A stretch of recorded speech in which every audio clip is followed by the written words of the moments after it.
Boa tarde a todos. De início, na forma que venho sempre dizendo no início de cada sessão, eu conclamo a todos os advogados e partes que venham se conciliar. Por quê? Porque o acordo é vitória sobre o tempo, não há vencido, não há vencedor. É bem preferível a decisão conciliada, transacionada, a uma decisão imposta. Então, a finalidade maior da Justiça do Trabalho, eu digo, doutor Antônio Fiuso Pudier, que foi excelente classista aqui na região, sempre primou pelo acordo, é pôr fim aos conflitos, que é a verdade real e a verdade processual. Às vezes a prova é um pouco tíbia, frágil, e não demonstra realmente aquilo que a parte queria expor. E não raras vezes a pessoa esquece um detalhe. Correu há 5, 10 anos, 15, com algumas exceções, naturalmente, né? Então, nessa semana, então, eu faço um ingente apelo, clamoroso pedido, que é a Semana Nacional de Execução Trabalhista, que ocorre do dia 19 ao dia 23 de setembro. Para tanto, basta a parte interessada acionar, clicar o link da página do tribunal, quero conciliar. Digita e já marca audiência, já tudo resolvido. E eu digo que esse apelo que eu tenho feito todo limiar da sessão já vem surtindo efeito, pelo menos no meu gabinete. A doutora Denise já denunciou, né, doutora Denise? Vários processos. Então, eu não canso de falar isso e sempre falarei. Como, de resto, sempre o fiz na primeira instância.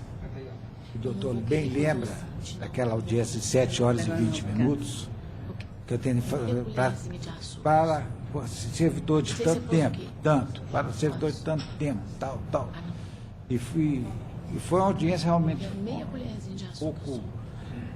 Foi uma diferença diferenciada, que foi um caso novo no Brasil, dizia respeito à utilização do polígrafo. Minas Gerais talvez tenha sido a primeira, então eram 9 reclamantes, então a audiência demorou 7 horas e 20 minutos. Então são coisas que a gente guarda, né, doutor? E com muito carinho, naturalmente, porque foi um aprendizado.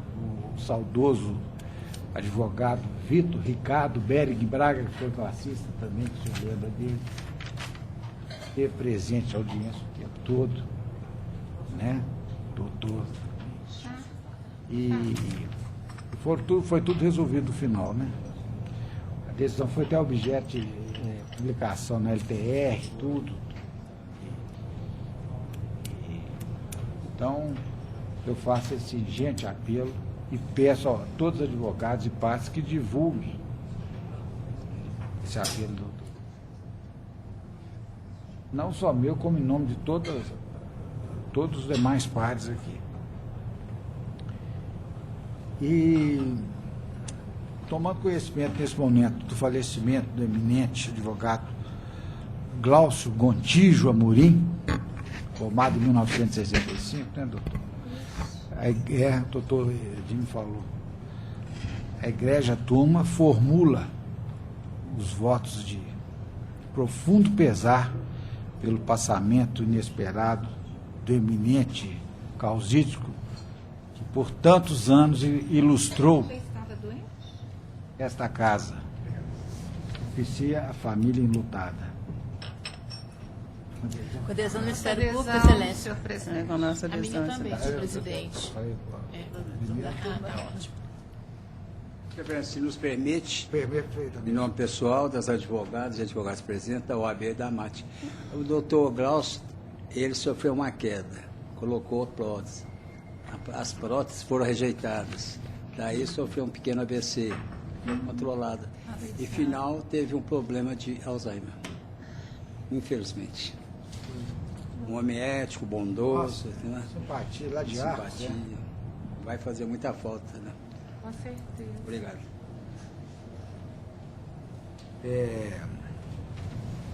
Por outro lado, cumprimento o eminente desembargador Oswaldo Tadeu Barbosa Guedes pela merecida homenagem que lhe é outorgada pela douta Vara do Trabalho de Varginha, pelas relevantes funções judicantes que ali exerceu com raro brilho e vulgar talento ao longo de muitos anos.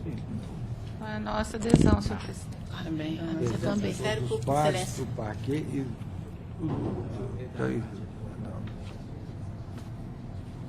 adesão de todos.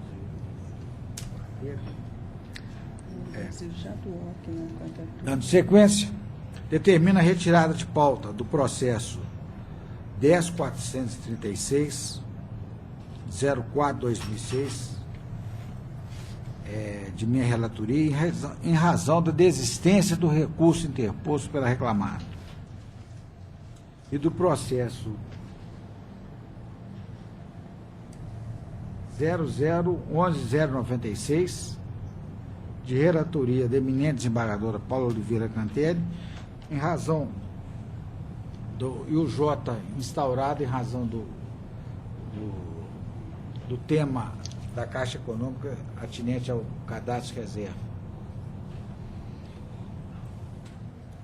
Havendo quórum legal, invoca a proteção divina e declara aberta a sessão ordinária desta egrégia turma,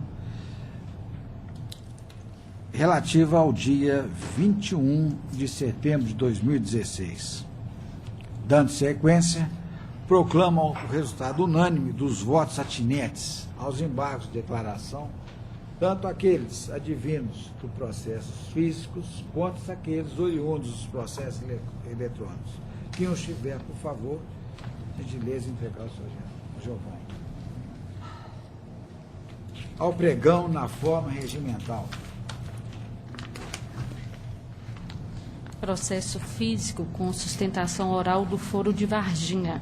É o processo número 5 da pauta, o RO 705/2014-101.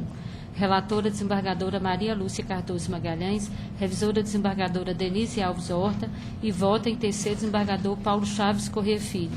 Inscritas doutora Fernanda Maria Alves Machado pelo primeiro recorrente e a doutora Maria Cristina Dutra Fernandes pelo segundo recorrente. Presentes. Era o público é o autor, né? Acho que fala primeiro, né? Processo físico, número 5. Processo 5 da pauta. Acho que o autor fala primeiro, né, doutor? Não, Ministério Público. Sim. Quem que é a autora aqui? O Ministério Público. Primeiro Ministério Público. Ação Civil Pública.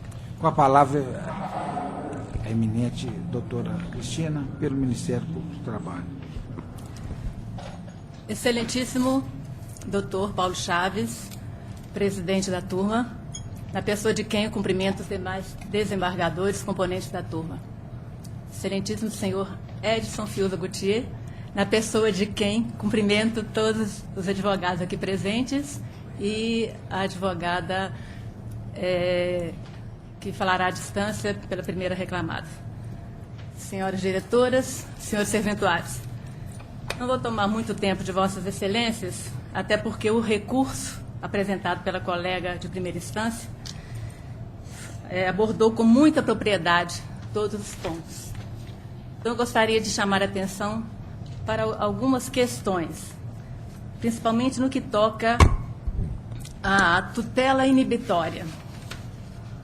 O histórico que antecede ao ajuizamento desta ação e o curso deste processo comprovam o comportamento negligente da ré, autorizando o temor de que, na ausência de uma determinação judicial, haja reincidência no comportamento lesivo que esta ação visa reprimir. Insta salientar que o andamento da ação e a prova pericial constante dos autos, ao contrário do que entendeu a respeitável decisão recorrida, não demonstraram sequer a regularização da conduta da empresa quanto aos aspectos citados. Eu peço vênia para ler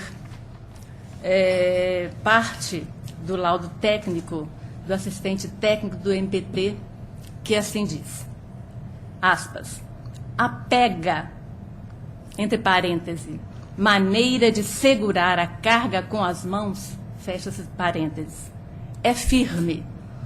Não há sistema mecânico utilizado na atividade de carga. Trabalho manual externo em altas temperaturas causa fadiga rapidamente. Trabalho com sobrecarga térmica não avaliada e nem foi mencionada nos programas PGR e PCMSO. Há esforço na coluna e alta repetitividade, entre parênteses, movimentação de cargas médias em alta frequência de repetição, fecham-se parênteses. Carga erguida diretamente do chão e não de superfície acima de 0,75 metros do piso. Flexão de coluna com carga, portanto, distância vertical da carga. Portanto, em geral, em avaliação semi-qualitativa, a atividade nas condições apresentadas é ergonomicamente inadequada, de acordo com a NR 17.2.4 e 22.6, 22.3.7. Então, como se vê, a RE não utiliza de meios técnicos apropriados durante a realização do transporte de pedras, o que fere as normas de ergonomia e prejudica a saúde de seus empregados. Por isso, é necessária a procedência do pedido. A tutela antecipada da presente ação visa e possui a natureza inibitória e o real alcance dos pedidos, principalmente a prevenir, a evitar a ocorrência de novos danos. Então, o que eu peço aos demais desembargadores que não acompanhem a proposta de voto da relatora e votem pela procedência da tutela inibitória. Muito obrigada.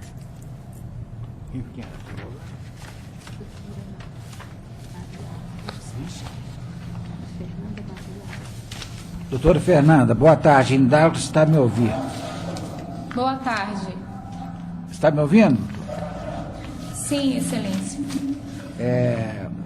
Só tem interesse em fazer uso da palavra? Excelência, não compreendi. Só tem interesse em fazer uso da palavra? Sim. A conclusão conheço os recursos e no mérito nego de provimento. Em qual parte só tem interesse em fazer uso da palavra aqui? Sim, Excelência. Pode falar, então. Primeiramente, boa tarde. Boa tarde. Excelentíssimo presidente, colega da turma julgadora, ilustríssima representante do Ministério Público. Antes de mais nada, eu gostaria de me manifestar com relação às ponderações realizadas pela ilustre representante do Ministério Público com relação em especial ao transporte de cargas pelos trabalhadores. De acordo com as folhas 1111 do laudo pericial, constou que durante a diligência pericial aferiu-se que todo o carregamento e movimentação das pedras produzidas na lavra da reclamada é realizada de forma individual, ou seja, o trabalhador pega no pallet uma pedra por vez e a entrega a outro trabalhador. Por exemplo, o que está no alto da carroceria do caminhão, que por sua vez coloca em um outro pallet. Sobreleva a salientar ainda, de acordo com o laudo pericial, que o item 17.2.3 da NR17 estabelece que todo trabalhador designado para o transporte manual regular de cargas, que não as leves, deve receber treinamento e instruções satisfatórias quanto aos métodos de trabalho que deverá utilizar com vistas a salvaguardar sua saúde e prevenir acidentes. Esses treinamentos foram fornecidos pela empresa. E, ademais, de acordo com a análise ergonômica da atividade, que consta as folhas 482 e 485 dos autos, as pedras movimentadas pelos trabalhadores da reclamada são de aproximadamente 10 quilos cada peça, peso bastante inferior ao limite de 60 quilos estabelecido no artigo 198 da CLT. Apurou-se ainda, excelências, no laudo pericial, que os carregamentos não ocorrem durante toda a jornada de trabalho, e nem diariamente, tendo sido apurado pela própria perícia que estes ocorrem em torno de 2 dias por semana, sendo gasto apenas 2 horas a cada operação, o que perfazeria um total de 4 horas por semana movimentando e carregando as pedras.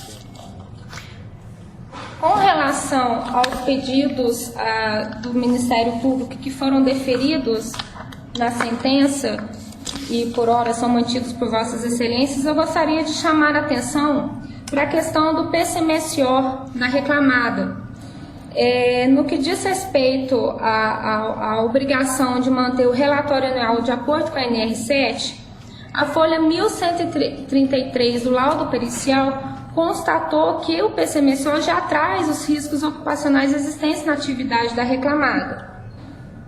E ainda a reclamada adotou as medidas necessárias para a eliminação ou controle dos riscos ambientais. Neste ponto, restou claro a folha 1116 do laudo pericial que a atividade extrativa da reclamada conta com o processo de umidificação das vias de trânsito através de caminhão-pipa, além de que nas frentes de lavra também foram constatadas as existências de tambores abastecidos com água e regadores que auxiliam na operação do corte das pedras, minimizando então a poeira existente naquele ambiente. O processo de umidificação adotado pela empresa reclamada demonstrou ser satisfatória, tanto que no PGR, as folhas 567 e 583, os níveis de poeira mostraram-se totalmente abaixo do limite de tolerância, conforme o laudo pericial, a folha 1134. Ressalta-se ainda que as medidas de proteção coletiva são implementadas em conjunto com os equipamentos de proteção individual, conforme o laudo pericial também constatou a folha 1133. Quanto ao ruído, também o laudo da folha 1134 informou que a empresa tem controlado e minimizado com o fornecimento da utilização do IPI, até mesmo o laudo constatou, após os esclarecimentos prestados pelo perito judicial, que a empresa não tem ambiente insalubre, tanto que a poeira e o ruído foram minimizados. Então, eu gostaria de chamar a atenção dos nobres desembargadores para as questões que foram relacionadas no laudo pericial, que foram comprovadas pela empresa o seu cumprimento, afastando de plano, no meu entendimento, o ato inibitório, porque o objetivo da ação civil pública já foi atingido. E a empresa ela está sendo imposta de forma generalizada, que a mesma é descumpridora das normas regulamentadoras do trabalho. No entanto, ela foi alvo de uma única fiscalização, né, a qual nem sequer observou o critério da dupla visita, né, bem como esses autos ainda estão em julgamento na esfera administrativa. Quanto ao valor do dano moral, só gostaria de salientar que, devido à extensão do dano, que sequer ficou comprovado, não houve um abalo efetivamente experimentado pelos empregados ou pela própria sociedade onde a reclamada está inserida. Ademais, nobres desembargadores, os agentes nocivos presentes na atividade reclamada sempre foram minimizados com o emprego de processo de umidificação, como já dito, né, e de acordo comprovado com os esclarecimentos prestados pelo perito às folhas 1417 e 1422, a insalubridade está totalmente minimizada e não existe ambiente insalubre. E o valor de 50 mil mantido por Vossas Excelências compromete a atividade da empresa, isso que supera muitas vezes o seu faturamento, ainda mais em tempos de crise, onde o setor minerário de participação sofre brusca queda de vendas devido ao desaquecimento do mercado direcionado à construção civil. Por todo exposto e pelas provas constantes dos autos, eu pugno pelo conhecimento e provimento do recurso da reclamada. Obrigada, Excelência. Pois não. Doutora Maria Lúcia. A questão já foi em parte esclarecida, né, pelo Ministério Público do Trabalho, Classificação Civil Pública. com violação a direitos meta-individuais e com dano moral coletivo. Na emenda do meu voto, consta que o ordenamento jurídico admite a reparação de danos morais causados não só às pessoas físicas e jurídicas, como à coletividade genericamente considerada. Se, portanto, a desrespeito de direitos fundamentais dos trabalhadores, mediante descumprimento de normas de saúde e segurança no trabalho, é devida indenização pelos prejuízos causados na esfera coletiva. E, nesta ação civil pública, o Ministério Público está pugnando pela majoração do valor arbitrário de danos morais. E os reclamados estão requerendo complementação do dispositivo da respeitável sentença quanto ao desprovimento do pedido formulário no item 8 inicial e, no mérito, a reforma integral do julgado. Ou, em caso de entendimento contrário, a redução do valor reparatório fixado a ser destinado às entidades beneficentes da cidade de Alpinópolis. Então, nós analisamos em conjunto os recursos ordinários das partes quanto às obrigações de fazer. E entendemos que, realizada a prova técnica, o perito constatou que a empresa Redes cumpriu obrigações relativas à produção da saúde e da segurança de seus empregados quanto aos seguintes temas: 6.5, Programa de Gerenciamento dos Riscos; 6.10, Transporte dos Trabalhadores; 6.11, Programa de Controle Médico e Saúde Ocupacional PCMSO; 6.12, Avaliação Clínica Epidemiológica; 6.14, instalações sanitárias; 6.16, treinamentos; e 6.19, registro dos equipamentos e veículos de transporte. A respeitável sentença recorrida acatou as conclusões da prova técnica, em cujo laudo são descritas detalhadamente as faltas praticadas pela empresa, as quais são também corroboradas pelas infrações constatadas em inspeções realizadas pelo Ministério Público do Trabalho, em conjunto com o Ministério do Trabalho e Emprego, das quais resultaram a lavratura de autos de infração contra os riscos ambientais detectados, as folhas 54-55, e sonegação no intervalo entre a jornada, as folhas 104-65, inadimplência relativa às horas extras, folhas 81, inobservância NR7, folha 120, irregularidade do PCMSO, folha 121, riscos ergonômicos, folha 142, entre outros, sendo lavrado até mesmo o termo de interdição, folha 661, quanto às atividades de lixamento, polimento e corte de pedras, diante dos riscos verificados e perigo iminente à coletividade dos trabalhadores. O laudo pericial aliado à prova documental subprestada evidenciam que a ré não observou as normas de segurança e medicina do trabalho, em evidente violação ao artigo 7º e 22, segundo o qual é a obrigação dos empregadores promover a redução dos riscos inerentes ao trabalho. E, pelas razões expostas no meu voto, e estando confirmadas as ilicitudes perpetradas em âmbito empresarial, mantém-se a condenação imposta à ré, tinha as obrigações de fazer, como inserido no comando sentencial, quais sejam. Aí eu numero as infrações cometidas pela empresa e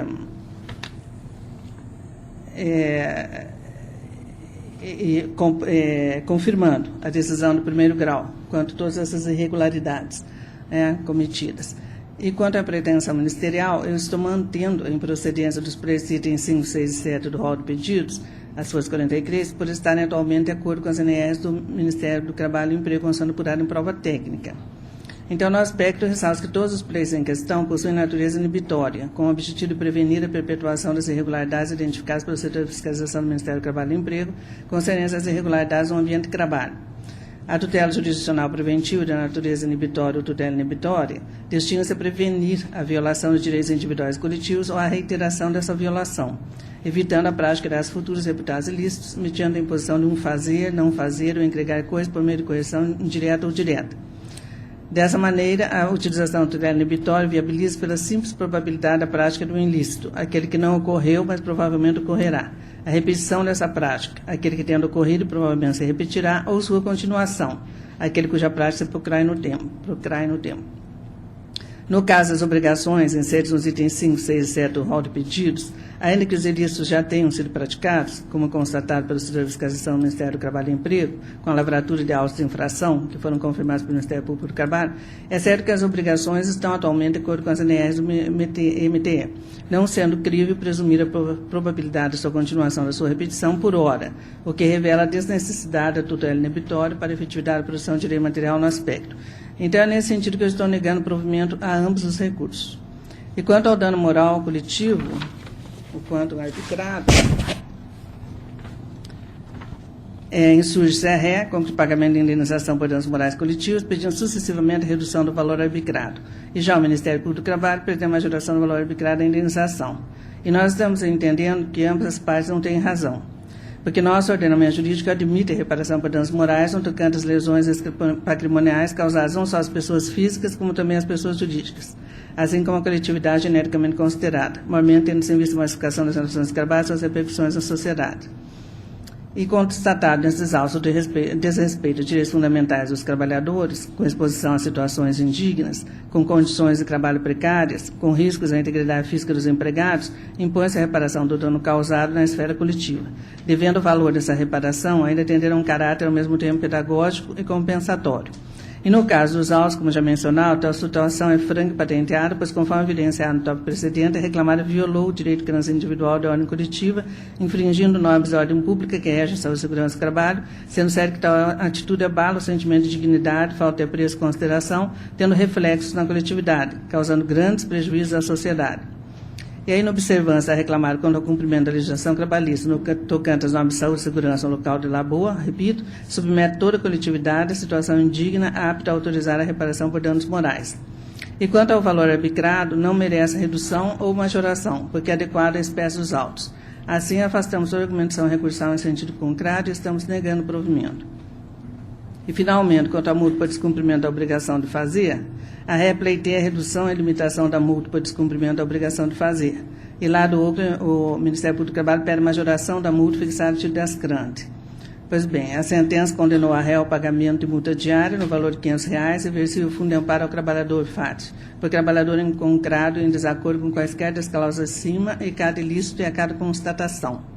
Na hipótese dos autos, a imposição das ascrantes evidencia meio hábil ao alcance da satisfação pelo reclamado das obrigações de fazer descritos os acima especificados do dispositivo de sentença, pois é um mecanismo processual destinado a garantir a efetividade da ordem emitida pelo órgão jurisdicional.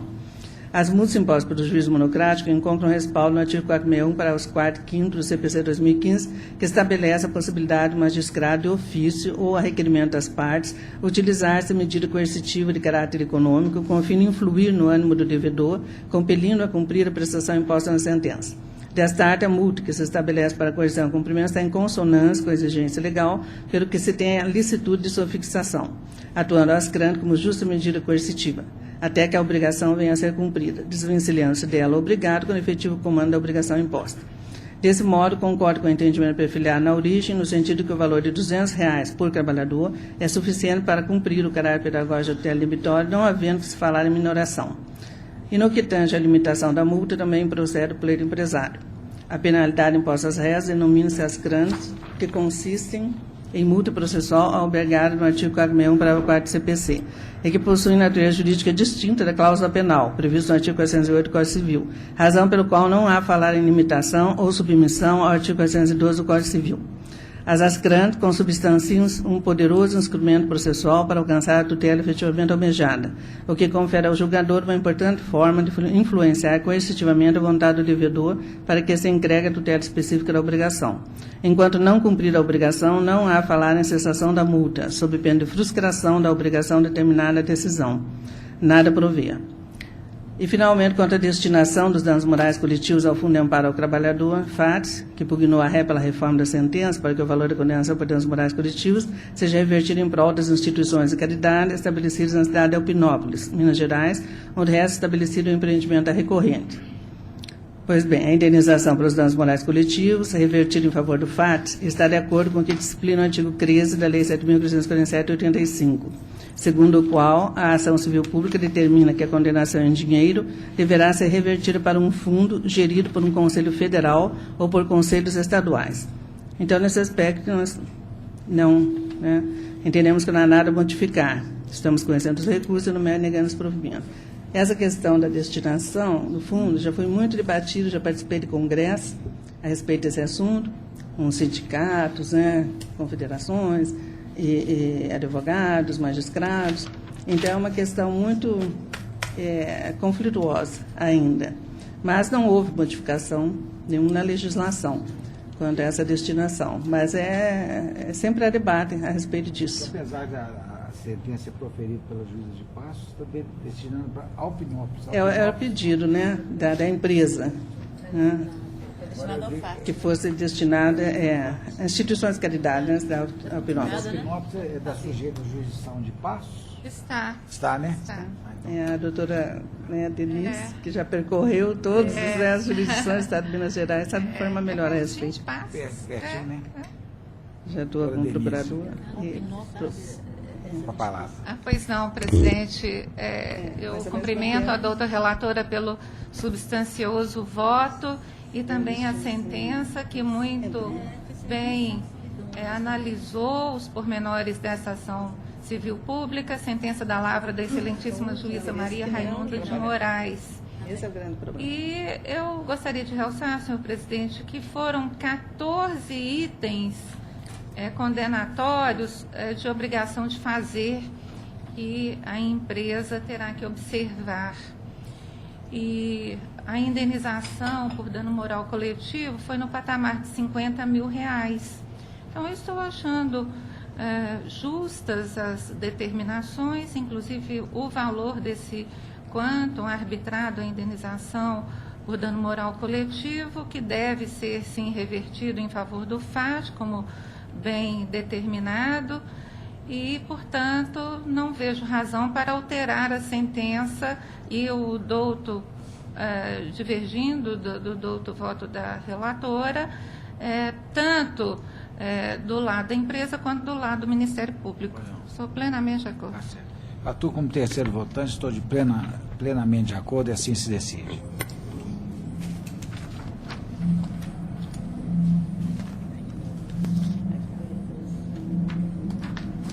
Processo número 10 da pauta, o RO 1548-2010-021.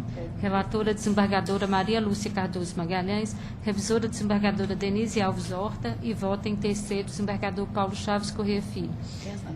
Escrito Dr. Flávio Couto e Silva Lopes pela recorrente presente. Apenas a conclusão, doutora Maria Lúcia, presidente.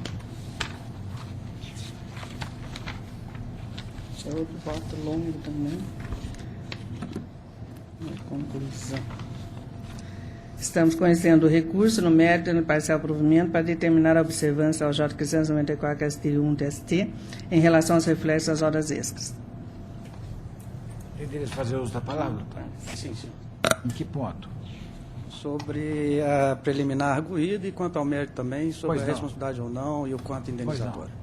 Então, Boa tarde, excelência, senhor presidente, em nome de quem eu peço vênia para cumprimentar os demais integrantes dessa colenda turma, ilustre representante do Ministério Público, caros advogados aqui presentes. Nós estamos diante de um caso delicado, porque toda vez que envolve a saúde do trabalhador, a gente fica solidário, né, obviamente, e nesse caso, o trabalhador ele teve um acidente que é incontroverso e acabou ficando cego de um olho, né, que a gente chama de visão monocular. E o juiz de primeira instância entendeu que existiu inicialmente a responsabilidade da empresa e fixou um dano moral que a gente entende que está excessivo, porque fixado em R$150 mil. A preliminar, inicialmente, de nulidade da sentença, porque foi requerida uma segunda perícia, esse requerimento foi calcado com base em entendimentos onde a visão monocular ela não compromete as atividades daquele trabalhador que era pedreiro. Então, a gente identificou inúmeros processos, inúmeros casos onde o perito daquele processo falou que a visão monocular, o pedreiro poderia continuar exercendo essa atividade, mesmo com a visão monocular. Então, nós pedimos insistentemente na primeira instância, a segunda perícia, para trazer uma segurança maior para o processo, para a entrega da prestação jurisdicional. O pedido não foi acolhido, e então a gente renova aqui essa preliminar, né, em sede de recurso. E quanto ao mérito, a gente entende que não existe o dever de indenizar, porque a empresa não teve culpa pelo acidente. A empresa fez o treinamento, documentou isso, está no processo, forneceu o EPI, isso está documentado, e o trabalhador, por conta dele, não usou o óculos no momento, numa atividade corriqueira, a empresa não pediu para ele fazer nada além do que ele estava ali para fazer, quer dizer, o acidente aconteceu numa situação rotineira, ele estava sentando os tijolos, a linha de marcação parece que levantou o prego acabou atingindo o olho dele, acabou perfurando, até o próprio reclamante não deu tanta importância, acabou que teve um desdobramento e acabou perdendo a visão integral de um olho. Então, o que a empresa sustenta, inicialmente, quanto à não responsabilidade, é que em uma fração de segundos, bastaria ele retirar o óculos que poderia acontecer o acidente. Então, que ela não concorreu efetivamente para o acidente, né? Especialmente porque ele estava numa atividade corriqueira e forneceu a documentação. O ônus da prova do fornecimento está lá, está documentado, é prova documental. Então, o primeiro ponto seria não responsabilizar a empresa por esse acidente. Quanto ao valor da indenização, outro dia nós tivemos uma condenação no escritório, no caso de morte, de R$150 mil. Nós fizemos questão de fazer uma pesquisa em todas as turmas desse tribunal e conseguimos, a partir daí, tirar um parâmetro, uma média, em casos semelhantes, divisão monocular, 30%, 10%, e nós encontramos uma média de R$35 mil, né? Então, os R$150 mil a título de dano moral destoa da média do tribunal e destoa até mesmo do parâmetro da quarta turma, que já julgou casos semelhantes e o valor não chega nem perto de R$150 mil.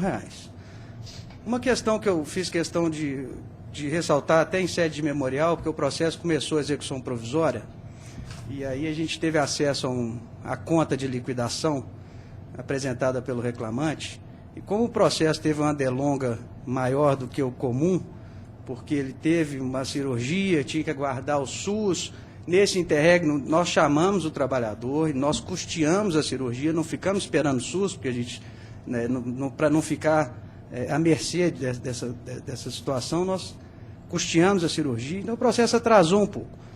Então, só de juros, nós temos 73%.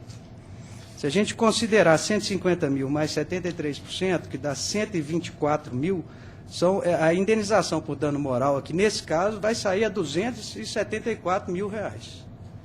Então, ele está completamente desarrazoado, data máxima vênia da proposta de voto da relatora, da realidade de outros casos bem semelhantes aqui. Então, a nossa proposta, se mantida a responsabilidade da empresa, é a redução disso aí, né, em um valor condizente com a média hoje do tribunal, que é de R$35 mil para as situações como essa.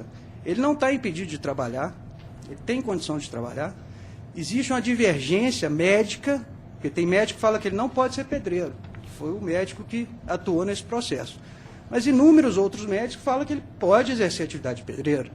Inclusive, pode até dirigir, né? Tem a resolução do CONTRAN que permite tirar carteira A e B, visão monocular. Então, ele tem condição de trabalho, né?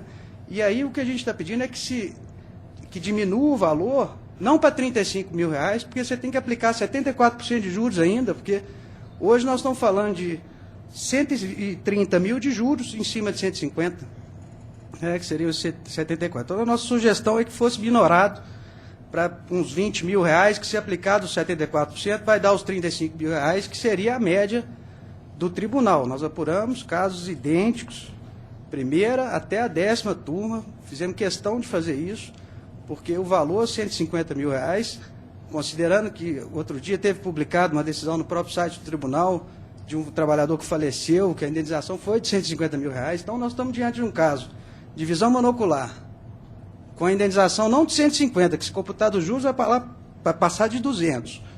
E um outro caso de morte do trabalhador, no mesmo valor.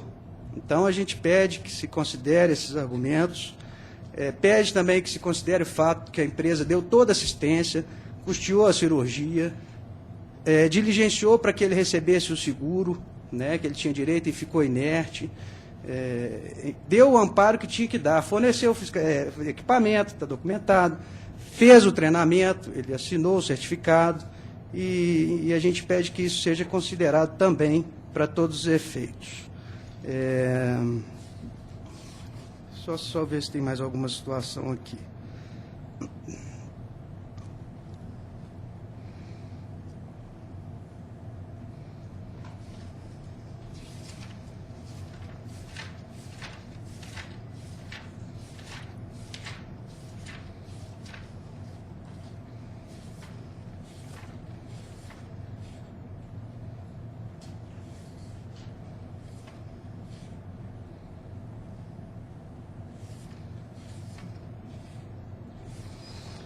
Bom, um ponto que a gente destacou no recurso também é que, nesse caso, não cabe presunção, né, já que se trata da modalidade subjetiva de responsabilização.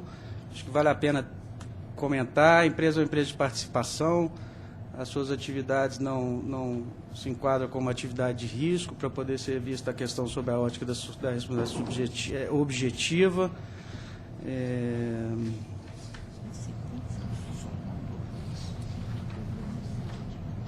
Bom, é isso aí, o que se espera é que seja, no mínimo, minorado isso aí, porque está notoriamente destoando da média das outras turmas e dessa própria turma. Senhor presidente, eu vou pedir vista desse processo e o adiamento para julgamento na sessão seguinte. Pois não. Fica adiado para a Muito próxima obrigado. sessão. Boa tarde a todos. Boa tarde.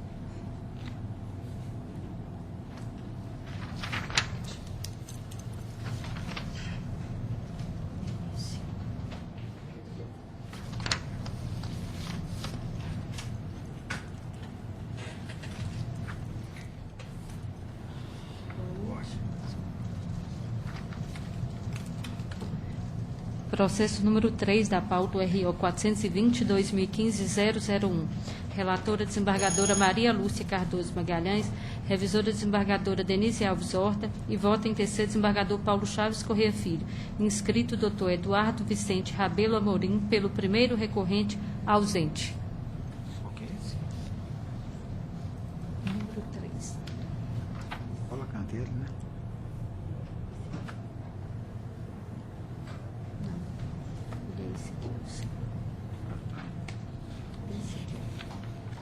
Foi adiado. Esse foi adiado. Ah, tá.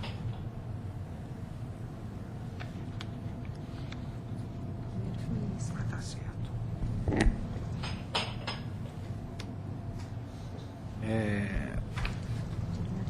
Doutora Maria Lúcia, né? Doutora Maria Lúcia, apenas a conclusão, por gentileza. Esse é o 420. 420, 2015. Pois não. Eu estou conhecendo os recursos e, no mérito, provejo parcialmente o apelo do reclamante para acrescer a condenação ao pagamento dos reflexos da parcela, sistema de remuneração variável sobre os RSRs e a penalidade prevista na cláusula 51ª da CCT 2013-2014. Dou provimento em parte ao recurso do reclamado para determinar o início da fruição do prazo de 20 dias relativo aos benefícios de seguro de vida e de assistência médica. Esse é o, após... o 420, 2015. É isso. Uhum. Não havendo... Não, processo físico. Nós estamos na sustentação do processo físico. 3. Não havendo divergência apontada, assim se decide. Pois não.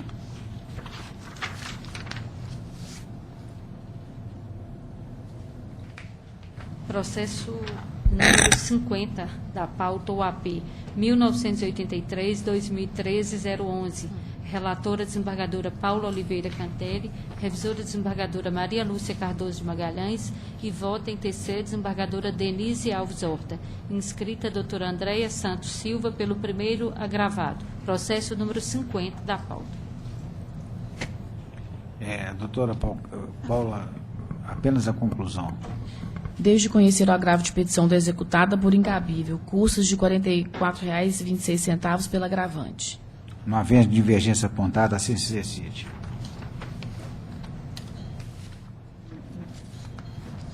Processo número 4 da pauta RO 437-2015-022. Relatora desembargadora Maria Lúcia Cardoso Magalhães, revisora desembargadora Denise Alves Horta e vota em terceiro desembargador Paulo Chaves Corrêa Filho. Inscrito Dr. Guilherme Lana Coelho pela recorrida presente. Boa tarde, doutor. Doutora Maria Lúcia, apenas a conclusão.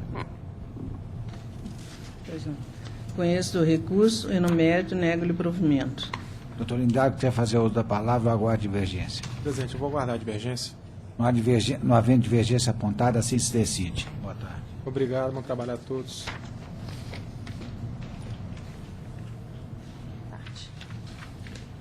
Processo número 32 da pauta RO 302/2014-018. Relator desembargador Paulo Chaves Correia Filho, revisora desembargadora Paula Oliveira Cantelli e vota em terceira desembargadora Maria Lúcia Cardoso de Magalhães. Inscrito Dr. Paulo de Tarso Ribeiro Bueno, pela segunda recorrente, ausente. Permito-me a conclusão. Conheço do recurso interposto pela reclamada e no mérito dou-lhe parcial provimento para excluir da condenação o pagamento adicional de insalubridade. Invertidos os ônus sucumbentes, ao reclamante competirá o pagamento dos honorários periciais, os quais devem ser quitados na forma da Resolução 66 do exercício 2010 do Conselho Superior da Justiça do Trabalho, uma vez que o autor é beneficiário da justiça gratuidade judiciária. Conheço também do recurso interposto pelo reclamante no mérito nego de provimento. Mantenho o valor da condenação porque é ainda compatível e adianto que há divergência. Senhor presidente, eu fico respeitosamente vencido em relação ao adicional de salubridade. Razão do agente de vibração, né? A razão do agente de vibração. Sim, da vibração. Vibração. Eu acompanho o eminente relator.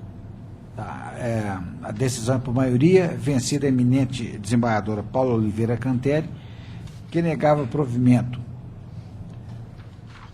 ao apelo da reclamada, também no que tange ao adicional de insalubridade.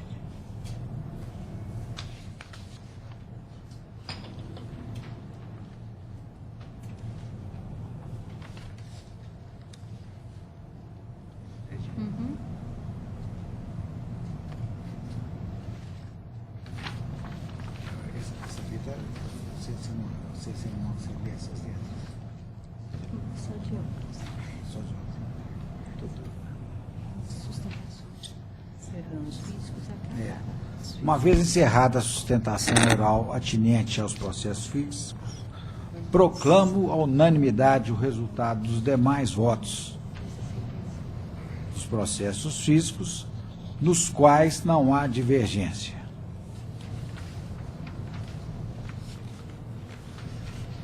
Vamos agora à sustentação oral do PJE. Vamos ver se abriu. Tem nenhuma distância, né? Tem não? Nenhuma? Não.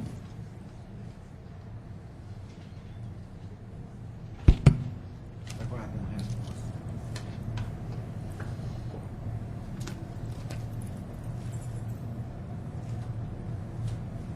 Mesma coisa, né? A senhora também, né, doutor Denis? Nada, né? Não, eu ainda não, porque eu não sei qual sala. Vai ser da doutora Maria Lúcia? A primeira aqui É o seu, meu, né? Tá Não, tudo eu em não branco, voto. né? Tá tudo em, mas a senhora chegou a... Não, não consegui, não abri. A mesma coisa.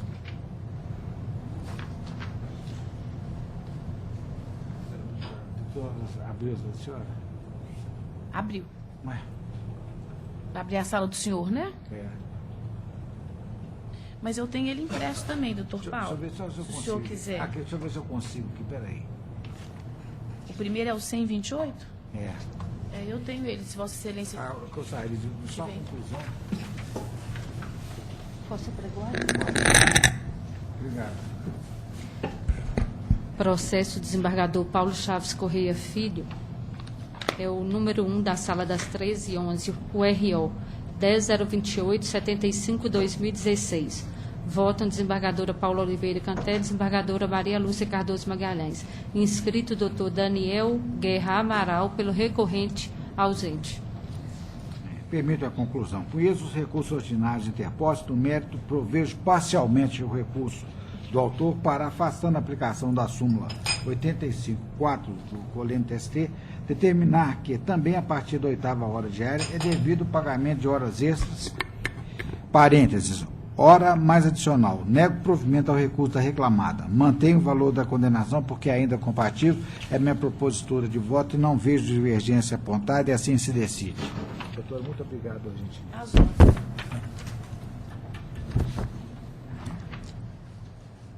do senhor advogado está aí. Hein? Doutora Elias, aí eu não faço precaução. Acho que ela está aí. Doutora Jéssica está aí, doutora Elias Legião. Muito obrigada. Não. Esse aqui, eu acho que é outro. Ele aqui não chegou. Na verdade, não está abrindo também, não. Também não, né? Não, a hora que entra aqui na análise prévia, não entra. Olha, Não está nem. Está parando aí também nesse ponto? é estagnado. É. Está totalmente em Albis. Que é o É. imprensa? Em quê? Que é o- Totalmente em Albis. Não, Difícil, né? É. A gente, vou de- A gente tem que trazer pela o imprensa? voto escrito, é. Como é que é? né? Como é que é? Então, qual que é agora? Pode.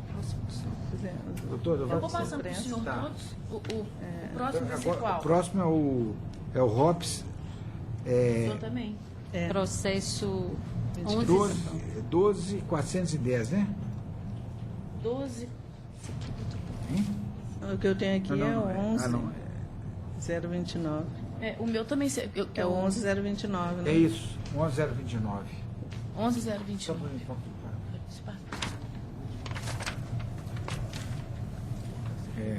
pode. Obrigado, doutor. Processo desembargador Paulo Chaves Corrêa Filho, é o número 23 das salas das 13 e 11, o ROPS 11.029, 13/2016.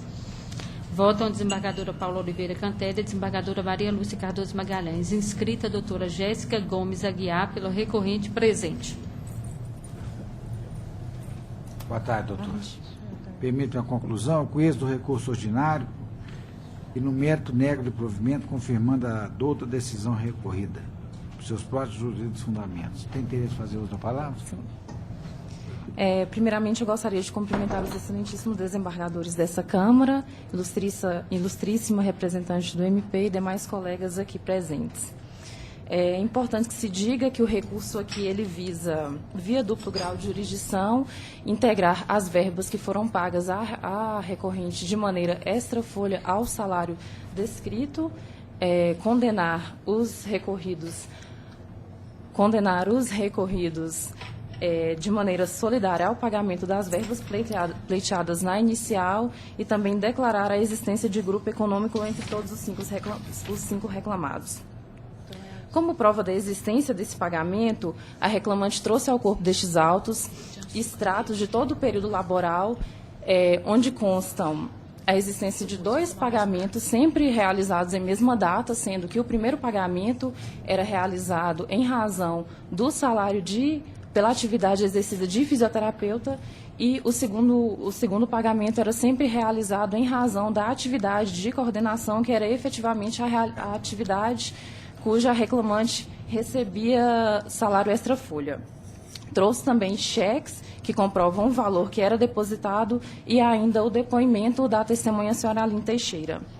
O depoimento da senhora Aline Teixeira é bastante claro e detalhado ao afirmar que ela também recebia pagamento de maneira extra-folha, já que também realizava atividade de coordenação em relação aos funcionários de enfermagem, que inclusive tinha conhecimento desse pagamento, já que a própria depoente era quem realizava a confecção das planilhas de pagamento e que esses pagamentos eram sempre realizados de maneira extra-folha, sendo que os cheques relativos a esses depósitos eram deixados em envelopes aos quais a reclamante nenhum outro funcionário tinha acesso, já que ficavam todos retidos. Com relação às provas trazidas aos autos pelos recorridos, nenhuma das provas foi capaz de desconstituir tanto a documentação trazida quanto o depoimento da testemunha, já que eles apenas apresentaram contra-cheques que nada dizem respeito aos pagamentos realizados de maneira extra-folha. Inclusive, no corpo destes autos, os reclamados, os recorridos, eles jamais negaram a atividade de coordenação exercida, sendo que os contra-cheques efetivamente são confeccionados pela atividade de fisioterapia realizada. Com relação ao grupo econômico existente entre as partes, A documentação toda demonstra, de fato, a existência deste grupo entre as 5 reclamadas, e ainda é possível observar no depoimento da testemunha, a senhora Aline Teixeira, que ela afirma categoricamente que todas as 5 reclamadas tratavam-se, na realidade, de uma única empresa, sendo certo que não se sabia quais funcionários eram contratados pela primeira, pela segunda, terceira ou quarta reclamada, afirmando ainda que o senhor Otacílio Tadeu era, de fato, a pessoa quem coordenava todas essas empresas. No mais, a ausência de pedido expresso de declaração de grupo econômico não prejudicou de maneira nenhuma a defesa dos recorridos, já que eles apresentaram todas as defesas nesse sentido. Além do que, é indispensável que se diga que todos os pedidos convergem para a declaração do grupo econômico entre todas as reclamadas. Por isso é que peço seja dado provimento ao recurso. Pois não. Eu vi com a costumeira atenção o objetivo da sustentação, mas eu não vislumbro como modificar a conclusão da certidão apóstolo. De fato, o douto juiz de origem entendeu que a prova testemunhal não se mostrou hábil, não mostrou consistente para a alegação das alegações iniciais. E, da mesma forma, entendimento convergente nessa douta turma, que você deve privilegiar a decisão de primeiro grau, notadamente quando se trata da prova oral, porque o juiz de primeiro grau tem um contato direto com as partes, vê qualquer titubeio, qualquer oscilação, qualquer coisa que não venha, não pode ser registrado nos autos. Então, dessa forma, data máxima vênia, uma vez não comprovado satisfatoriamente o alegado na peça exordial, eu comungo com o entendimento de origem, confirmo a certidão lançada e tenho por prejudicada a responsabilidade solidária em desfecho da demanda. Meu modesto sentir e não havendo divergência apontada, assim se decide. Muito obrigado. Obrigada, excelência.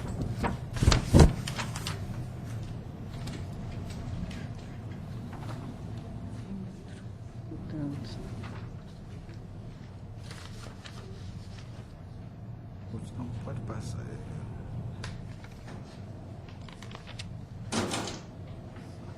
Isso eu já estou falando sem ler. Olha o 1099.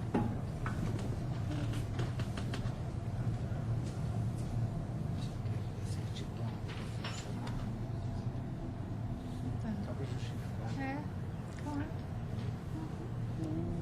Acho que tem que ser assim.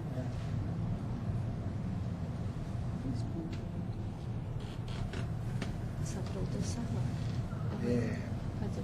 Tem um pedido que o doutor Elias pediu para estar em outra sessão, que o doutor Elias, eu estou na sala minha, ele pediu Que aguardasse. Então nós vamos passar para outra sala, então. Não. Vamos passar para a senadora Paula? Paula. Vou tentar aqui passar.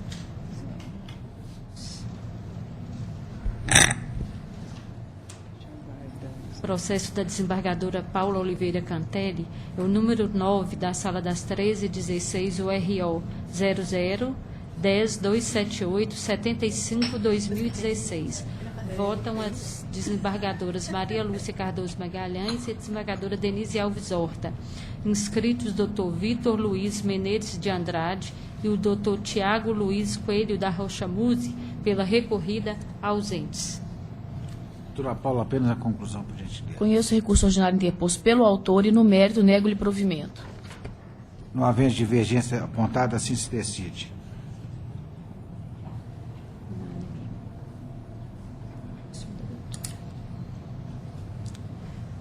Processo de desembargadora Paula Oliveira Cantelli, é o número 28 da Sala das 1316, URO 11-277-58-2015. Votam a desembargadora Maria Lúcia Cardoso Magalhães e a desembargadora Denise Alves Horta. Inscrita a doutora Luísa Simões Faria, pela segunda recorrente, presente. Boa tarde, doutora. Doutora Paula, apenas a conclusão, por gentileza. Conheço do recurso ordinário da União Federal e do recurso ordinário da autora. E, no mérito, dou provimento ao apelo da ré. Só um momento, por favor.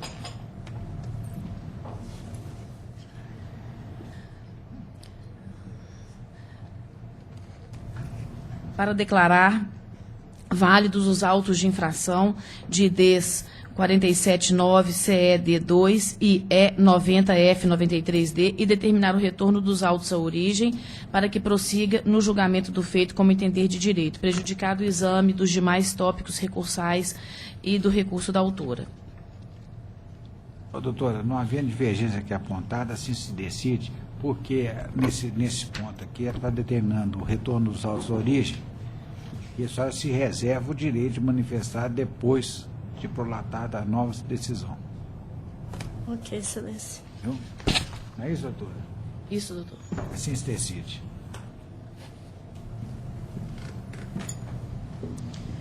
Processo desembargadora Paula Oliveira Cantelli, número 8, da Sala das 13h16, o ROPS 10.252/11/2016. Votam a desembargadora Maria Lúcia Cardoso Magalhães e a desembargadora Denise Alves Horta. Inscrito o Dr. Edson Antônio Fiuza Gutierrez, pela recorrente, presente. Boa tarde, doutor. Boa tarde, excelência. Doutora Paula, apenas a conclusão, por gentileza. É o 10.252, né? Isso. Conheço o recurso interposto e, no mérito, nego-lhe provimento, confirmando a sentença por seus próprios jurídicos fundamentos, nos termos do artigo 895, parágrafo 1º, inciso 4 da CLT. Doutor, tem interesse em fazer outra palavra? Para o prazo regimental. Obrigado. Senhor desembargador presidente, senhoras desembargadoras, senhora procuradora, senhora secretária. Senhor presidente, aqui pedindo vênia a sua excelência do desembargador relatora, a empresa pede vênia para que o seu apelo seja provido. Vejam o que acontece, senhor presidente.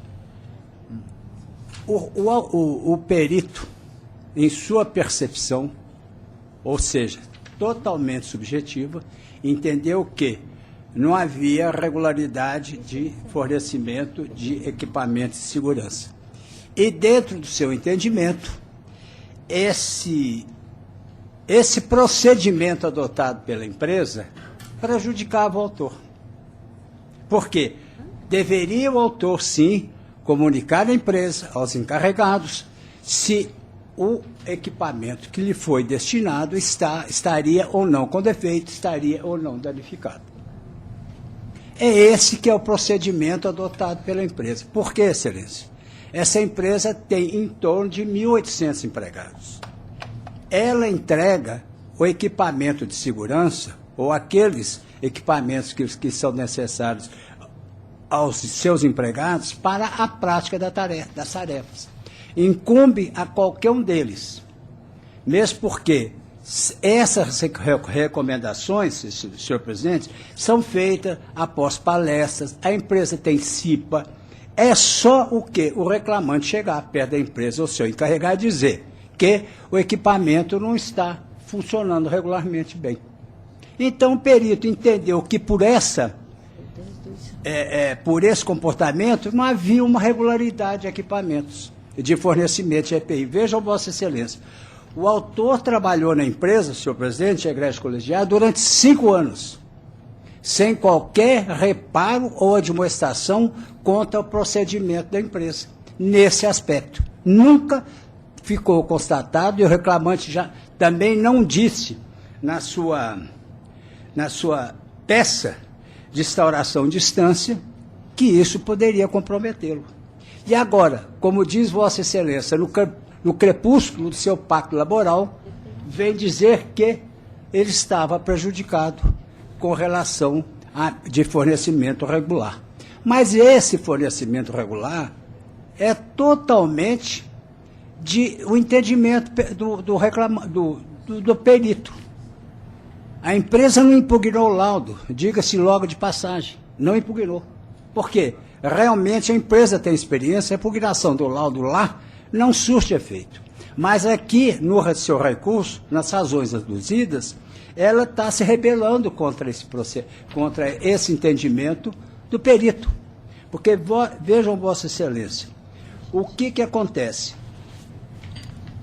Bastava o autor chegar e solicitar o fornecimento de qualquer EPI, porque é uma empresa que tem 1.800 empregados, ela não pode ficar atrás de um empregado, verificar o seu EPI, sua botina. Cabe ao autor, que é o seu próprio interesse, segundo a previsão contida na CLT, a empresa fornecer os EPIs e o autor também fiscalizar o fornecimento de EPI. Aliás, até a bem da verdade, ontem, nós tivemos uma determinada turma em que o recurso não foi provido.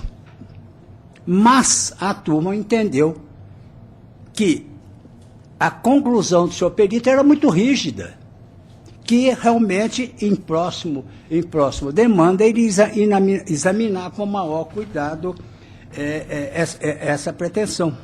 E mesmo porque, senhor presidente, como já foi dito aqui, os reclamantes são submetidos a entrevistas, e todos, como a empresa colocou nas suas razões, todos foram, durante as entrevistas, todos foram enfáticos no que tange a utilização incondicional do EPI.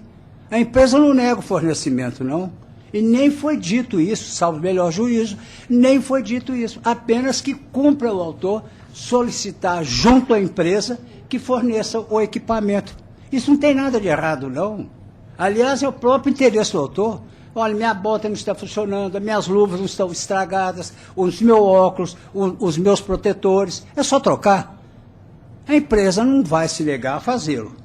E também dentro desse processo de integração, senhor presidente, todos os empregados da empresa passam por essa sistemática. Passam e são alertados para essa sistemática. Então a empresa insiste, senhor presidente, pedindo vênia a sua excelência a douta, desembargadora relatora, quem sempre prezamos e rendemos nossas homenagens, que as NRs 4, 5, 6 e 13 da portaria 3214 foram rigorosamente cumpridas. Então, não há que se falar data máxima vênia, do entendimento pessoal, da percepção do autor, do perito, que não havia regularidade no fornecimento. Bastava isso, pedir, mostrar, levar, trocar o equipamento de segurança. Então, espera-se, pois, E quanto à eficácia, se é que se pode dizer, os equipamentos de segurança é muito difícil, a não ser pelo próprio autor, o próprio interessado, em mostrar que esses equipamentos perderam a sua destinação, estão com defeito, é só levar e trocar. Então, pede-se, pois, senhor presidente, pedindo vênia a sua excelência douta desembargadora relatora, que seja provido o seu apelo, ressaltando, sim, que em 5 anos o reclamante trabalhou nos mesmos moldes, sem qualquer reclamação, admoestação ou reparo. É o que se espera e muito obrigado. Cumprimento o doutor Edson pela brilhante, como sempre, sustentação oral. E, nesse caso aqui, particularmente, o perito foi muito claro e categórico ao afirmar que foi constatado que não havia regularidade na substituição do EPI. Eu peço vênia para ler um trecho do laudo pericial que diz o seguinte, abre aspas, não há uma regularidade na substituição do EPI, sendo que a troca no período elaborado pelo reclamante era condicionada à detecção do próprio funcionário, na percepção própria, quando o EPI já estava danificado, enrijecido. Tal prática não garante a eficácia do mesmo, principalmente onde o agente ruído está presente acima do limite de tolerância estipulado no anexo 1 da NR15. Dessa forma, a eficácia do protetor auditivo não é garantida, assim deixando o ouvinte exposto a níveis de ruído insalubre sem a devida proteção. Ou seja, considerando que a substituição dos equipamentos de proteção não era feita de forma adequada e assim se revelou ineficaz para a efetiva proteção da saúde do trabalhador, que continuou exposto a agente insalubre, a meu ver, ele faz jus ao adicional correspondente. Por esses motivos, eu neguei provimento ao apelo, senhor presidente. Pois não. Doutora Maria Lúcia. Nós estamos acompanhando, silêncio. Doutora Denise. Senhor presidente, eu acompanho e eu gostaria só de ponderar que os equipamentos de proteção individual, eles têm uma expectativa de validade, né? Então, a empresa deve diligenciar para que eles sejam trocados antes de expirar o prazo de validade, né? E não deixar o critério do empregado dizer, olha, meu equipamento não está funcionando. Eu acho que essa prática é a transferência do ônus do empreendimento para o trabalhador. E, data vênia, eu não comungo com esse entendimento. Cumprimento, doutor Edson, pela brilhante sustentação, como sempre, mas eu acompanho a doutora relatora. Assim esquecida. Boa tarde, obrigado. Boa tarde. Os riscos da frente, né? Os riscos. Você pegou agora é o 10. Processo da desembargadora Paula Oliveira Cantelli, é o número 34. Processo 11.99809/2013. Votam a desembargadora Maria Lúcia Cardoso Magalhães e a desembargadora Denise Alves Horta. Inscrita a doutora Maria Luísa Pereira Issá, pela segunda recorrente, presente. Boa tarde, doutora. Apenas a conclusão, doutora Paula. Conheço dos recursos interpostos e acolho a preliminar de cerceamento de direito de defesa suscitada pelo autor para anular a sentença proferida e determinar o retorno dos autos à origem para a reabertura da instrução processual de forma a possibilitar oitiva das testemunhas, proferindo-se ao final nova sentença como se entender de direito. Fica prejudicada a análise das demais questões trazidas nos recursos das partes, que, contudo, poderão ser renovadas no momento oportuno. É a conclusão. Doutora, considerando que é uma divergência acerca dessa preliminar, só tem a palavra apenas sobre a preliminar. Ok. Doutos desembargadores, desembargadoras, bom dia. Caros colegas, bom dia. Boa tarde a todos. Peço perdão. Quanto à questão do cerceamento de defesa, é importante esclarecer que o próprio, ele requer o cerceamento de defesa, já que ele gostaria de comprovar acúmulo de função e danos morais. Contudo, o depoimento do próprio reclamante afirma que, enfim, entre outros pontos, que ele mesmo marcava seus horários de ponto. Quanto ao acúmulo de função, ele mesmo reconheceu que a gerência foi exercida por outras pessoas. Reconheceu novamente, quanto à questão dos danos morais, especialmente em relação à impossibilidade dele ir ao banheiro, que havia banheiros próximos a ele, que ele poderia se dirigir a estes locais. Então, acreditamos que não há cerceamento de defesa, haja vista o depoimento do próprio reclamante. Obrigada. Doutora Denise, a divergência?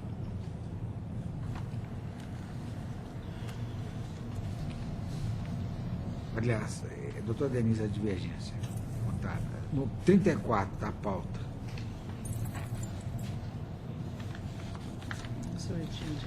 É o 11.998. É divergência? Em divergência. O meu não constou aqui, não. É divergência sobre o cerceamento de defesa? Doutor Denise. Doutor Denise. Divergência sobre o cerceamento de defesa?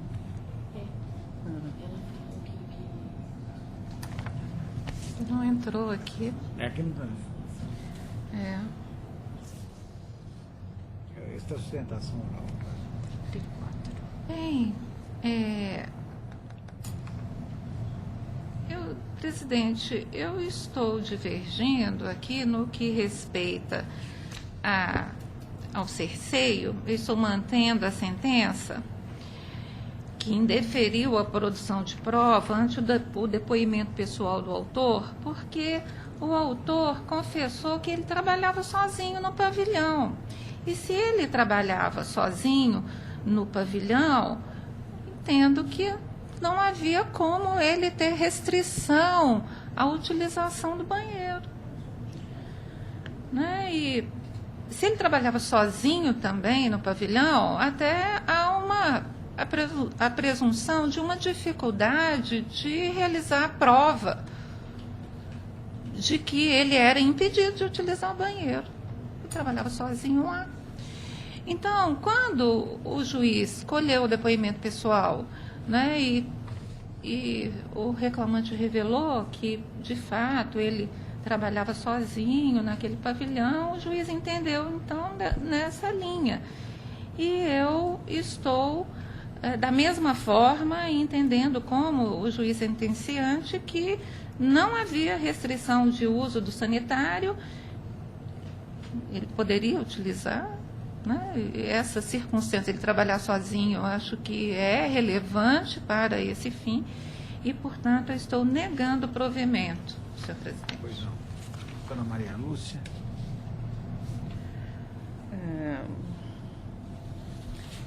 Pelo que eu entendi pelo que eu entendi do posto pela relatora, no seu voto, é que ele trabalhava sozinho no pavilhão F1, ele ficava numa câmara de congelados, que o depoente era chefiado pelo gerente, mas declarando assumir as funções desse na sua ausência. E não resultou comprovado que ele realizava a função do subgerente. Então, a doutora relatora entendeu que não houve cerceamento de prova quanto a essa questão do acúmulo de funções. Então, ficou esclarecido, né, que não havia esse acúmulo de funções. Mas a dúvida surgiu exatamente quanto ao uso dos banheiros, se ele sofreu ou não restrição. E era isso que ele queria, né, fazer uso de prova, né, testemunhal. E não foi deferida essa prova, então, dessa forma que nós entendemos que ele também ficou cerceado para comprovar essa questão, se tinha direito de dano moral ou não, quanto à questão do banheiro. É por isso que eu estava acompanhando a doutora relatora. Então, doutora, a decisão é por maioria, prevalecendo o voto da eminente relatora, vencida a eminente desembargadora Denise Alves Horta, que mantinha a decisão de origem. Mantinha a decisão de origem. Fica reservado para a senhora o direito de sustentação oral na próxima sessão. Muito obrigada a todos. Boa tarde. Boa tarde, doutor.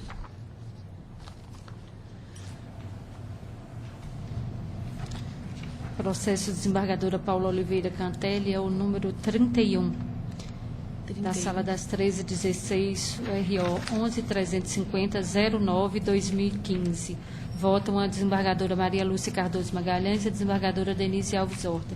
Inscrito Dr. José Gama Dias Júnior, pela recorrida presente. Doutora Paula, apenas a conclusão, por gentileza. Conheço do recurso ordinário e, no mérito, dou-lhe provimento para determinar a restituição do valor descontado a título de aviso prévio. Mantenho o valor da condenação, pois compatível. Doutor Zé Gama, o senhor tem interesse em fazer uso da palavra? Sim, excelentíssimo senhor presidente. Pelo procedimento. Excelentíssimo senhor desembargador presidente, ilustre representante do Ministério Público do Trabalho, eminente desembargadora relatora, nós pedimos vênia para discordar nesse ponto que foi provido o apelo, que é pertinente a uma restituição do desconto do aviso prévio. No caso dos autos, ao nosso entendimento, o que ocorreu? O recorrente não trouxe nenhuma prova de que havia ou algo em torno de uma convenção coletiva, uma norma coletiva do trabalho, que lhe autorizasse que não fosse descontado pela empresa o aviso prévio, ou que tivesse havido algum tipo de pacto entre ele e a empresa para que esse desconto não fosse procedido. Assim sendo, nobres desembargadores, o desconto, ao nosso entendimento, se mostra acertado, pois que não houve nenhum tipo, né, ou norma coletiva ou pacto, havendo o pedido de aviso prévio, o pedido de dispensa por parte, de demissão por parte do recorrente, o desconto, ao nosso entendimento, data máxima vênia, né, proposta de voto da desembargadora relatora, seria devido. E, por esse motivo, pugnamos pelo desprovimento total do recurso ordinário.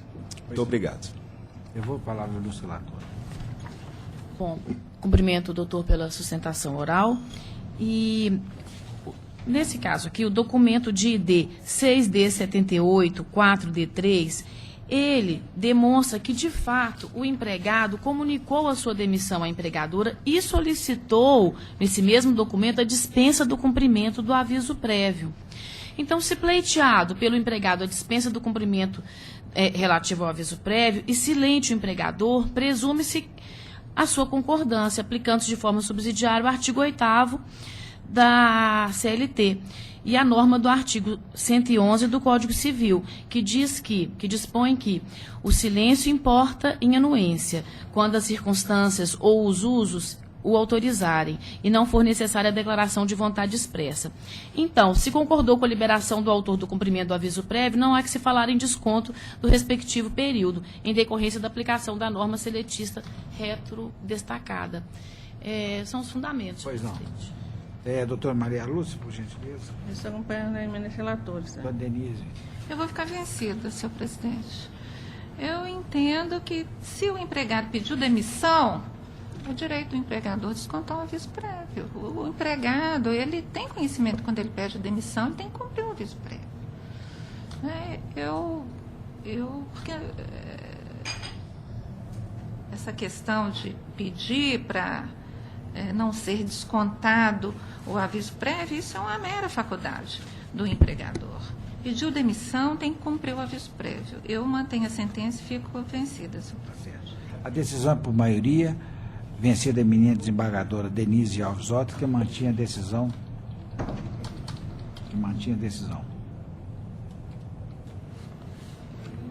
Assim se decide. Muito obrigado, excelência. Boa tarde.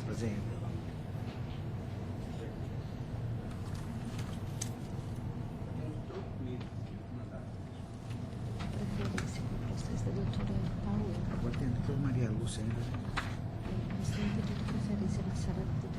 Ah, tá. Aquele advogado ele não retorna. E esse? Tem uma da senhora também. Tem outro meu? Doutora Elisa. Tem um.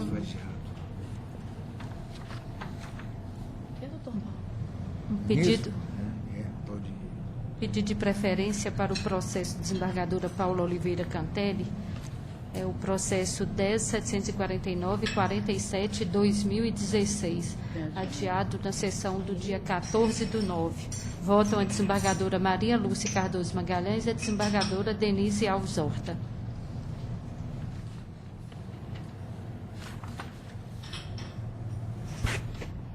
Apenas a conclusão, por gentileza. Você vai mandar? Você vai mandar?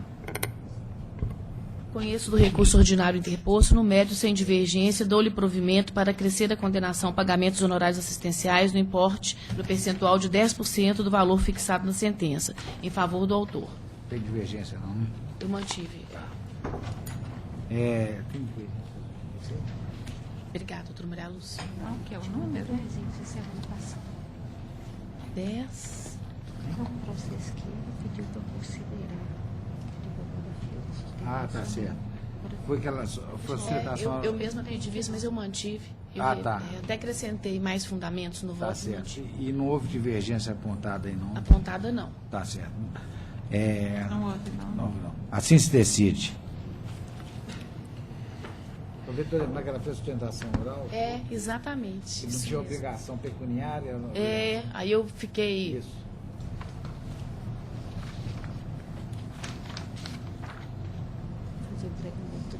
Maria Lúcia. Sala doutora Maria Lúcia.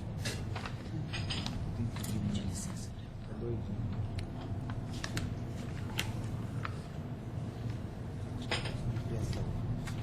Qual? Esse exponente. Desculpa. Esse aqui é minha ajuda um pouco aqui. Processo da desembargadora Maria Lúcia Cardoso Magalhães é o número 14 da Sala das 13 horas, o RO 12004-91-2014. Votam a desembargadora Denise Alves Horta e o desembargador Paulo Chaves Corrêa Filho.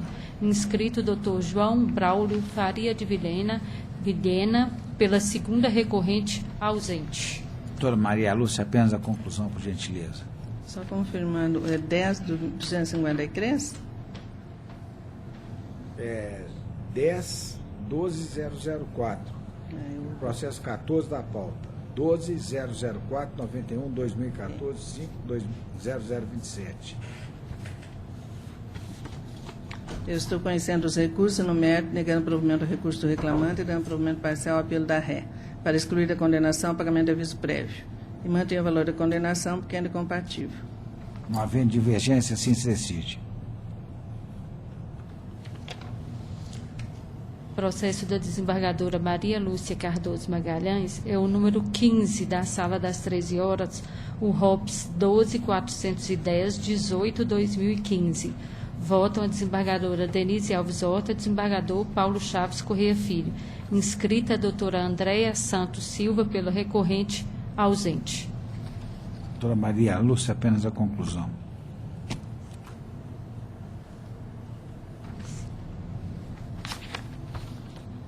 É o 12.410, né? É.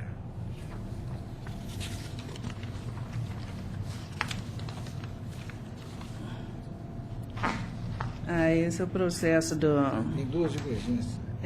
As divergências quanto à assistência do sindicato, né, porque já tinha mais um ano de trabalho. Então, eu havia até sugerido que alterasse a anotação pública, não sei se vocês receberam, a última, de que eu fico com a elaboração do voto como vencida e elaborando já, de acordo com as divergências. Não, a anotação pública está aqui é o seguinte: mantenho o meu voto. Ponto. Mas essa foi a redação do voto será daquele que apresente a tese vencedora. Essa foi a anotação pública primeira, mas depois eu esclareci lá no gabinete que ficaria com a redação do voto como vencida, mas eu mesmo elaboraria a redação do então, voto. A conclusão é... A conclusão fica sendo... aquele problema do do pedido de demissão, com assistência. Com mais de um ano de... Qual é a conclusão, então? Aqui, no caso, daí estaria no mérito vencido, né? Dou-lhe provimento. Do provimento ao recurso, né?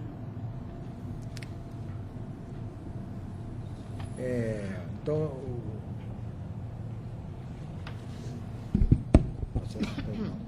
Consegui ainda.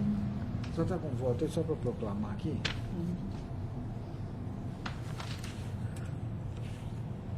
Pode ser unânime, então, né? Só está colhendo a divergência, né?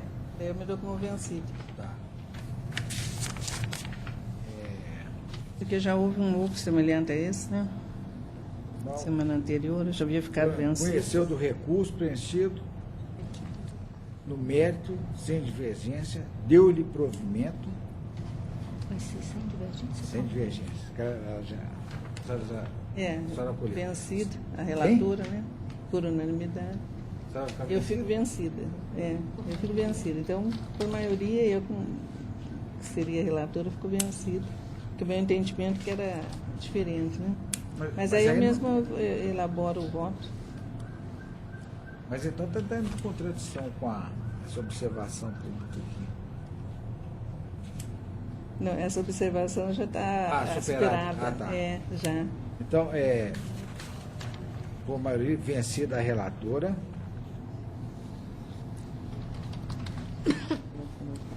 Deu provimento ao recurso interposto pelo reclamante.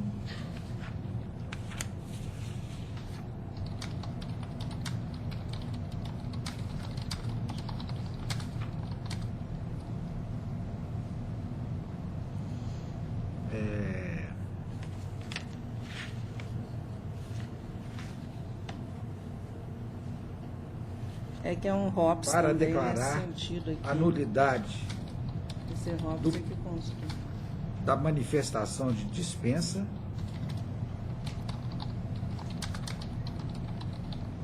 em razão da violação ao disposto no parágrafo 8º do artigo 477, parágrafo 8º, do artigo 477 da CLT, com o pagamento das parcelas consectárias da dispensa imotivada, vírgula, permitida a dedução de valores pagos. Isso. Não é isso?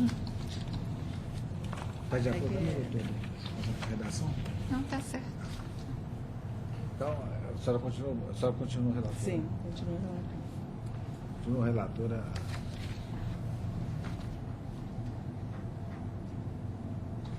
Vou tirar isso aqui.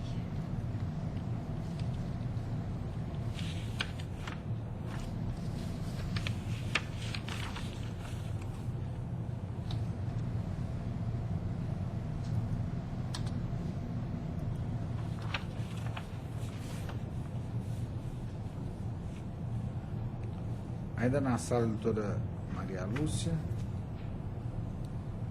processo... Pode pegar um perdão.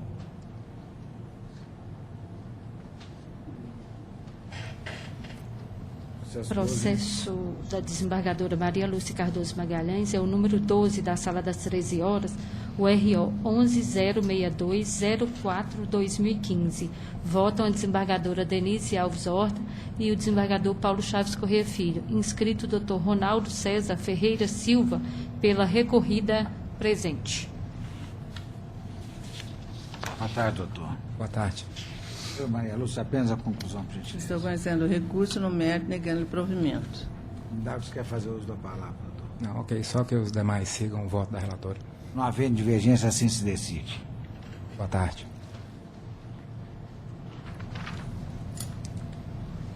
Ainda na sala, doutora Maria Lúcia. Processo número 3, da desembargadora Maria Lúcia Cardoso Magalhães, o RO 10.253.49/2013. Votam a desembargadora Denise Alves Horta e o desembargador Paulo Chaves Corrêa Filho. Inscrito o doutor Marlon Rodrigues Barroso, pelo recorrido presente. Boa tarde. Doutora Maria Lúcia, apenas a conclusão, por gentileza. Estou rejeitando a preliminar arguida em contra-razões e conheço o recurso. No mérito, dou-lhe provimento para afastar a justa causa que foi aplicada ao autor e determinar a sua reintegração ao trabalho e a manutenção do plano de saúde a ele e seus dependentes, restabelecendo a antecipação de tutela, nos exatos termos em que foi referido em primeiro grau na audiência realizada em 29 de julho de 2013. Por consequência, em vez dos 11 sucumbentes, passando ao encargo do réu o pagamento dos honorários periciais do mesmo valor de R$1.000 fixados em primeiro, autorizada a dedução do adiantamento realizado. Arbítrio de condenação, valor de R$5.000, com custo de imposto de R$100 pelo réu. Doutor Indagos quer fazer uso da palavra. Sim. Boa tarde, senhor presidente, demais membros da mesa, senhoras desembargadoras, senhora relatora doutora Maria Lúcia. Por que, peço vênio, né, máxima vênio, por que deve ser mantido a sentença de improcedência do juízo singular? Com todo respeito, todo o processo administrativo do banco segue-se, né, através de um PAD, que é chamado Processo Administrativo Disciplinar, em que são dadas as oportunidades da ampla defesa do contraditório ao reclamante, né, no caso aqui o reclamante. E na oportunidade ele teve várias manifestações, apresentou sua defesa em processo regular. O banco, através de procedimento das suas normas, de suas instruções normativas, comprovou a apuração de fraude feito pelo reclamante. Diversas provas juntadas nos autos, um processo que nós chamamos formalizado através do GDIP. Lá se tem prova cabal das fraudes cometidas pelo reclamante. Ora, quais sejam elas? Aberturas de conta fora em desconformidades com os regulamentos, movimentações, saques em contas de clientes sem a devida autorização, alteração dos dados cadastrais de clientes, sem também respaldo legal ou regulamentar. Tudo isso quebrou a relação de fidúcia que a empresa tinha com o funcionário. Ora, isso prejudica e põe em risco a própria imagem do banco, a permanência de um funcionário desse nos seus quadros. Um risco legal, um risco não só de perdas do seu patrimônio em despesas em prejuízos financeiros, mas a própria imagem, risco legal e risco de imagem para a empresa. Não havia outro motivo a não ser demiti-lo em processo regular, em que se oportunizou todo o direito da ampla defesa. O banco comprovou e juntou isso nos autos. O autor, né, alega que não poderia ser demitido em razão de estar afastado, suspenso o contrato de trabalho, por motivo de licença de saúde. Nós trago aqui duas decisões paradigmas, uma do TST e outra da segunda turma do TRT da 10ª região, que é permissível a demissão mesmo estando suspenso o contrato de trabalho. Eu gostaria só de citar rapidamente aqui a decisão da segunda turma do TST, que diz o seguinte: é assim que se conclui que o poder potestativo de rescindir o contrato não deve ser afetado por estar suspenso o contrato. Seria uma incoerência se reconhecer uma justa causa e, por conta da suspensão do contrato de trabalho, obrigar o empregador a continuar a pagar as obrigações contratuais acessórias. A segunda turma do TRT da 10ª região de Brasília e Tocantins também diz o seguinte: no tocante à alegação obreira de nulidade da dispensa por encontrar-se em gozo de benefício previdenciário, verifico que não prospera a tese inicial, é que, uma vez configurada a justa causa, a suspensão do contrato não constitui óbice para a demissão. Nesse processo ocorreu exatamente isso. No intercurso de uma licença saúde, o banco demitiu o funcionário. Ora, né, não há nenhum problema em o banco, no seu poder potestativo, fazer, né, a demissão. Não se pode aqui, com todo respeito à situação do próprio reclamante, foi feita uma perícia médica nele, constatou-se transtorno bipolar, uso, dependência de álcool e essas coisas. Mas não se pode pegar essas situações peculiares e, de uma certa forma, deixá-los assim, sob a cobertura de ele estar, de uma certa forma, impune aos atos praticados. Entendo que, conforme depoimento de uma testemunha do banco, ele era uma pessoa normal, agia normalmente dentro de uma circunstância de atividades normais de qualquer funcionário, depoimento prestado pela testemunha do banco.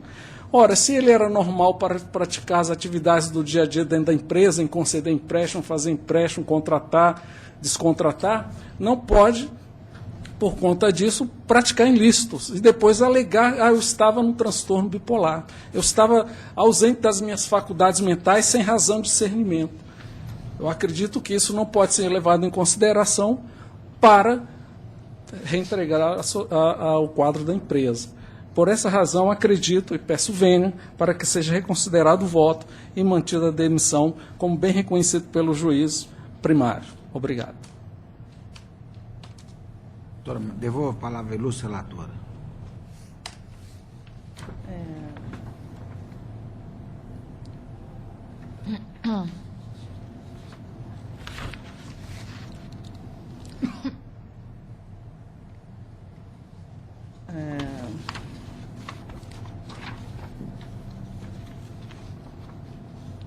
A questão dos autos é que o autor, em 2 de julho de 2012, entrou de licença para tratamento médico. Em 17 de julho de 2012, teve o benefício previdenciário concedido por doença comum relacionada a transtornos psiquiátricos. E na data de 22 de agosto de 2012, foi emitido o relatório médico pelo profissional que acompanhava o tratamento do autor, atestando que o reclamante necessitava urgentemente de interdição, porque sem nenhum juízo crítico de seu estado. E em 27 de agosto de 2012, ele foi demitido por justa causa. Demissão essa formalizada via ação de consignação e pagamento, 21 de janeiro de 2013. Aí o caso aqui é de um autor, de um bancário, no caso, que é portador de transtorno bipolar, F31, e transtorno mental do comportamento devido ao uso de álcool, tratando-se de uma síndrome de dependência com uso episódico. Então, essa questão de doença considerada, né, psiquiátrica, no caso, como esclarecido aqui em alguns quesitos, né, respondidos pelo perito, que o problema do bipolar não é a execução de tarefas que exigem raciocínio elaborado, mas o controle da impulsividade, ou seu juízo social que está alterado. e que o paciente pode ficar um tempo sem sintomatologia nenhuma, ou pode evoluir logo que interrompe o tratamento para uma crise depressiva grave, ou pode ter uma crise de mania, você comprando tudo, ficar sentindo muita energia, falando, vestindo bizarramente, hipnotizado. E se o paciente evoluir para um quadro sintomático com poucos sintomas, será possível exercício do labor sem tratamento de remédios por um tempo. Não há como prever isso. Então, analisando o quadro, né, do problema grave do reclamante, é que nós entendemos que ele não podia ser dispensado quando ele ainda estava, né, em tratamento, né? E esse tipo de tratamento nós sabemos que não é assim rápido, né, de solução, é rápida. Então, as superações regulares ele fazia já em razão desse quadro clínico. E aqui no voto constou que, embora em auto do primeiro afastamento, em 29 de agosto de 2010, apresentasse ao autor quadro clínico assintomático, ainda estava doente, em estado psíquico alterado, que o levou à prática das operações regulares no banco a partir de novembro de 2010 até fevereiro de 2012, época do seu afastamento do trabalho, posterior à internação em abril de 2012, em grave crise psiquiátrica, que ocasionou inclusive a sua interdição civil, que vigora até a presente data, bem como o recebimento do benefício previdenciário. Então, diante de tal quadro fático, é impossível conferir validade à justa causa que ele foi aplicado para seu empregador. Porque se ele não estava em sã consciência, como a gente diz, né, ele não podia ser validada essa justa causa. Friso que aqui não se está desconsiderando as faltas graves praticadas pelo reclamante, mas sim concluindo que o autor, quando as praticou, não se encontrava dono das suas ações. E mais fato importante que não pode ser desconsiderado é que o reclamado não desconhecia o estado frágil psiquiátrico do autor.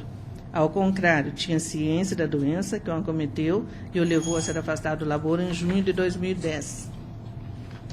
Contudo, e não obstante isso, no retorno ao labor não foi o autor readaptado para o desempenho de atividades que não implicassem movimentação de contas bancárias ou atendimento a clientes.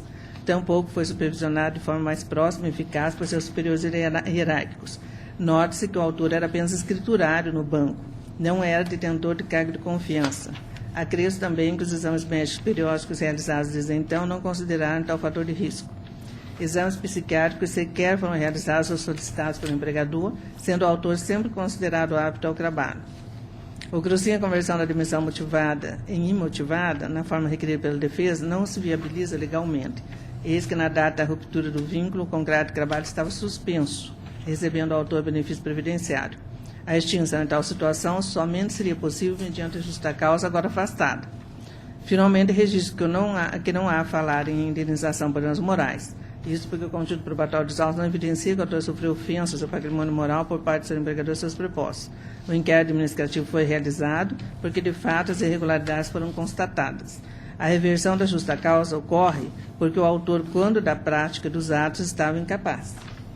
Então, são esses, né, os fundamentos pelos quais eu dou provimento parcial ao recurso para, afastando a justa causa que foi aplicada ao autor, determinar a sua reintegração ao trabalho e a manutenção do plano de saúde a ele e seus dependentes, restabelecendo a antecipação de tutela, nos exatos termos em que foi deferido em primeiro grau, na audiência realizada em 29 de julho de 2013, adotando os mesmos fundamentos que foram adotados à época pelo juiz como razões de decidir. E eu transcrevo essas razões de decidir do juiz de primeiro grau. E é nesse sentido que eu estou mantendo meu voto, excelência. Pois não. Doutora Denise. Senhor presidente, eu estou acompanhando integralmente o voto da doutora relatora, muito sensato, muito equilibrado. De fato, o empregado, além de tudo, era alcoólatra, né, ainda sofria as consequências que o álcool provoca no organismo.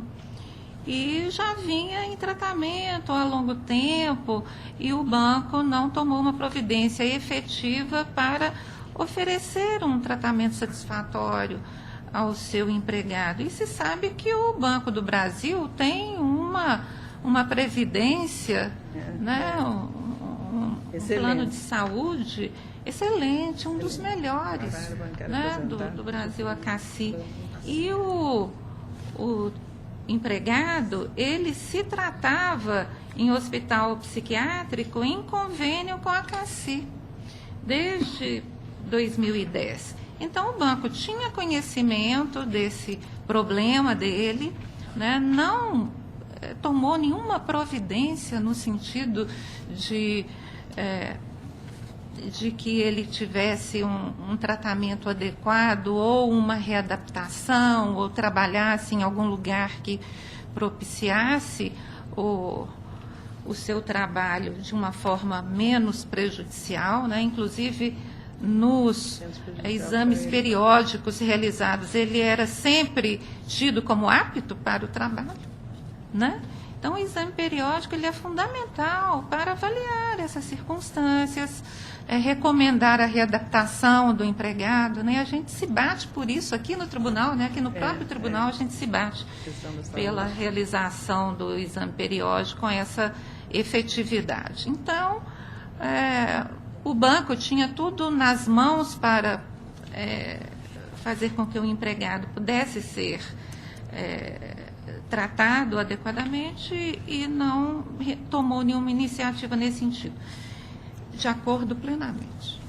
Também acompanho inteiramente os judiciosos votos que me antecederam e o que me chamou a atenção também foi a declaração firmada pelo Dr. Edgar Melo Magalhães, que diz o seguinte, eu vou ter só que o autor tinha um comportamento psíquico relativo às ideias de grandeza, com sensação de ser superior a todos e que estava sendo perseguido por colegas do banco.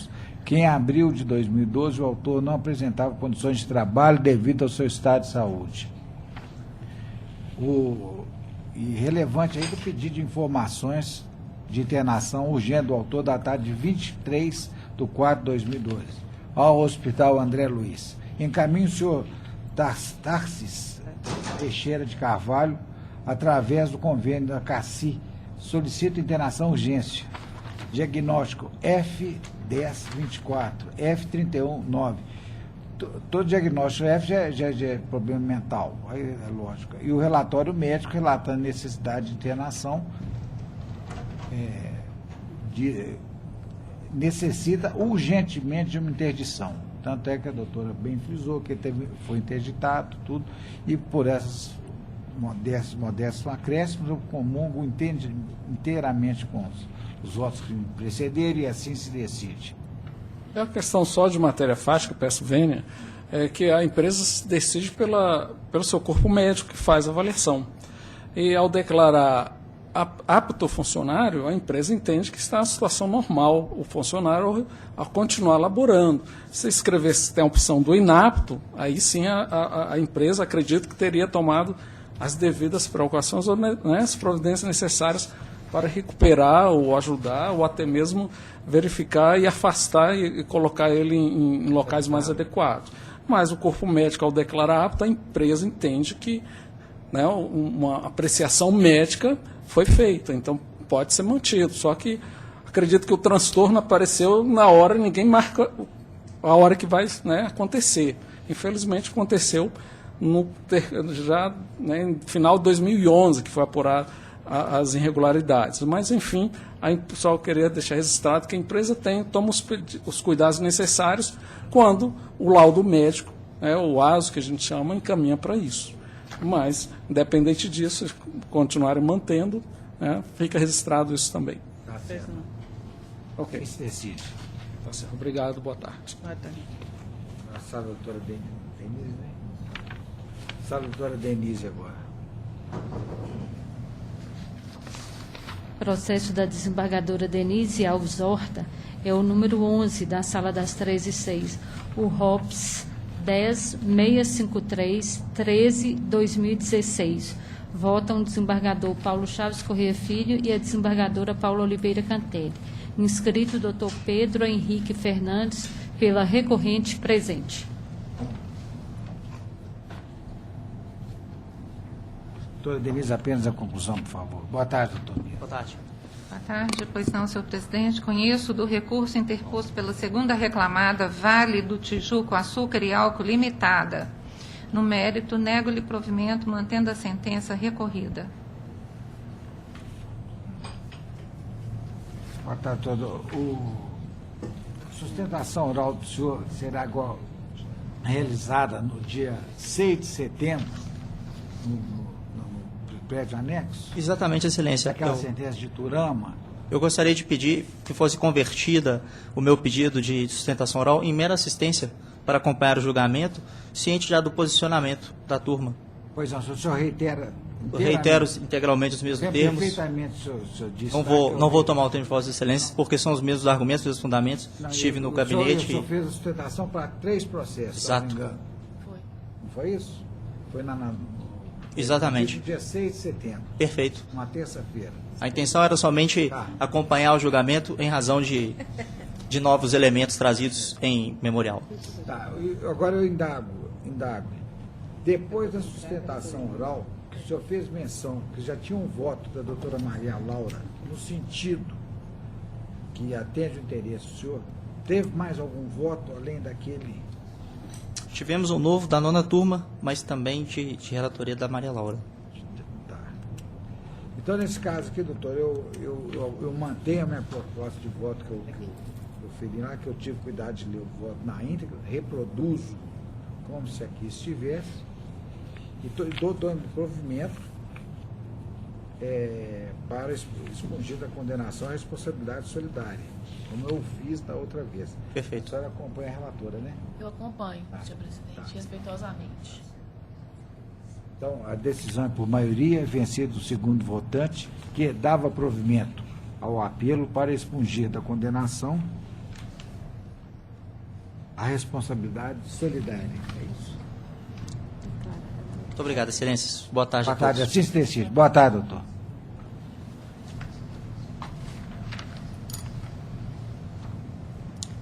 Processo número 14, da desembargadora Denise Alves Horta, o RO 10.774-33/2015. Votam o desembargador Paulo Chaves Corrêa Filho e a desembargadora Paula Oliveira Cantelli. Inscrito doutor Fábio Henrique Fonseca pela primeira recorrente. Processo 10.774-33/2015. Boa tarde, excelentíssimo. Doutora Denise, apenas a conclusão, por gentileza.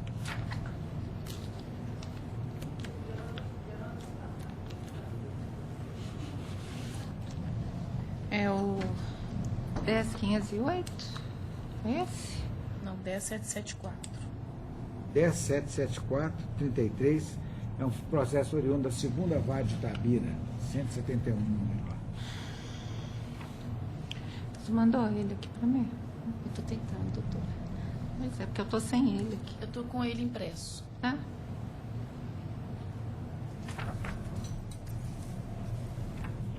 Deixa eu ver aqui. Continua aqui sem. Alves, como diz o doutor. Tá. Alves.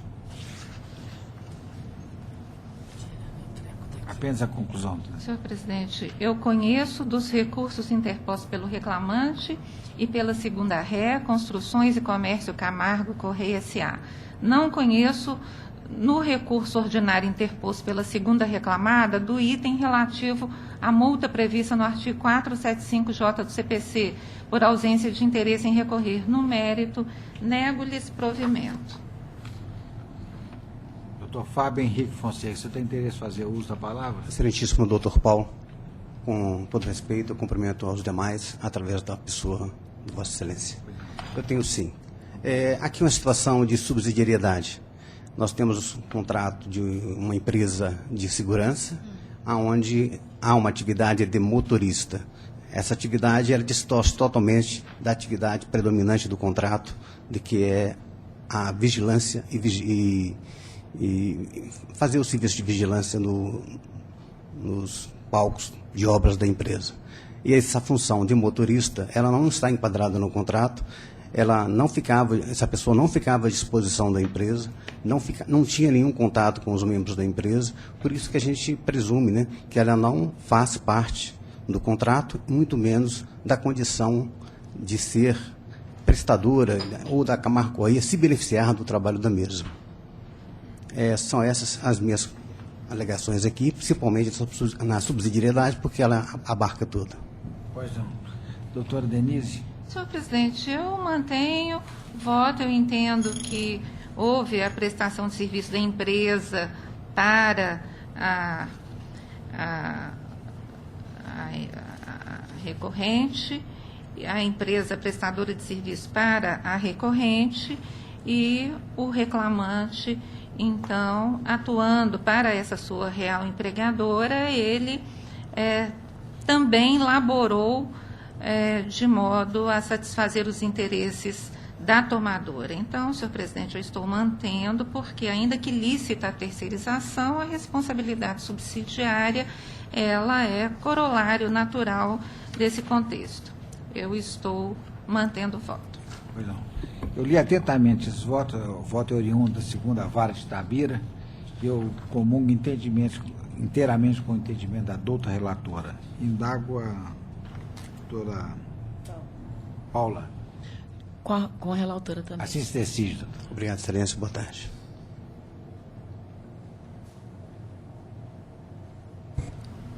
Doutor Elias aí. Doutora Paula, obrigada.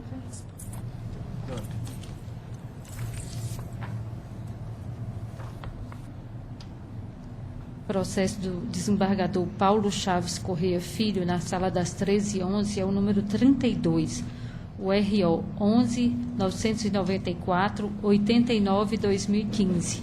Votam a desembargadora Paula Oliveira Cantelli e a desembargadora Maria Lúcia Cardoso Magalhães. Inscrito doutor Elias Negin Neto, pela recorrida presente. Boa tarde, doutor Elias. Boa tarde, doutor Paulo.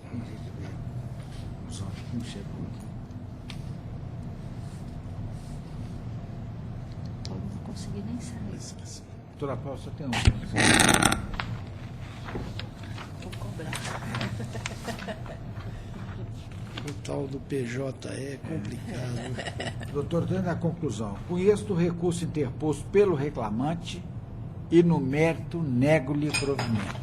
Indago-lhe se quiser fazer uso da palavra. Excelência, cumprimentando o ilustre presidente, em nome de todos os presentes, da excelentíssima representante do Ministério Público, dos serventuários, demais presentes, primeiramente agradecer aí a deferência de ter aguardado a minha chegada. E eu gostaria que o voto de Vossa Excelência fosse acompanhado pelos demais votantes. Em caso de haver alguma divergência, a fineza do retorno da palavra. Qual que é esse aqui? Não há divergência apontada, não. Assim se decide. Muito obrigado, Excelência.